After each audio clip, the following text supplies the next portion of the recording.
আপনারা জানেন কৃষক দল বিএনপির একটা দল।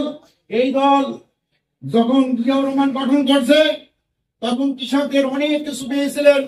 কৃষক দলের জিয়াউর রহমান প্রথম পাওয়ার পাম্প দিয়েছিল, প্রতিটি ইউনিয়ন প্রতিটি উপজেলায় পাওয়ার পাম্প দিয়ে যখন কৃষকের মাধ্যমে কৃষি উৎপাদন করছিল এবং সেই সময় বাংলাদেশের খাদ্য সংরক্ষণ করে জিয়াউর রহমান বিদেশে খাদ্য রপ্তানি করছিল। এবং বিএনপি যখন ক্ষমতায় ছিল বেগম খালেদা জিয়া কৃষকদের জন্য 5,000 টাকা কৃষি ঋণ মহকুব করে দিয়েছিল এবং 25 বিঘা জমি খাজনা মাফ করে দিয়েছিল। প্রিয় ভাইরা, এই 17টি বছর এই দোসর ফেসিক সরকার ক্ষমতায় এসে কৃষকদের কিছু দেয়নি, সব লুট করে নিয়ে গেছে।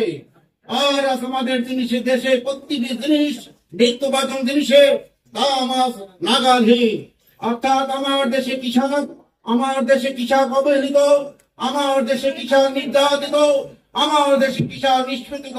অর্থাৎ কৃষক কোনো জিনিসই পাচ্ছে না, সব পাচ্ছে ওই প্রান্তিক কৃষক গঠন করে। তা পায় সিন্ডিকেট ব্যবসায়ীরা, অতি ব্যবসায়ী করে আওয়ামী লীগ আমলে হাজার হাজার টাকা লুট করেছে। প্রিয় ভাইরা, আপনাদের কাছে আমি বলতে চাই, যদি ইনশাআল্লাহ বিএনপি ক্ষমতা আসে কৃষক সব কিছু পাবেন। কৃষকের ন্যায্য যে দাবি প্রত্যেকটি ইনশাআল্লাহ পুঙ্খানুপুঙ্খানু পাবেন। সময় সংক্ষিপ্ত, এই বলে আমি আমার বক্তব্য শেষ করছি। খোলা হাফেজ। বাংলাদেশ জাতীয়তাবাদী কৃষক দল জিন্দাবাদ। বেগম খালেদা জিয়া জিন্দাবাদ। আল্লাহ হাফেজ।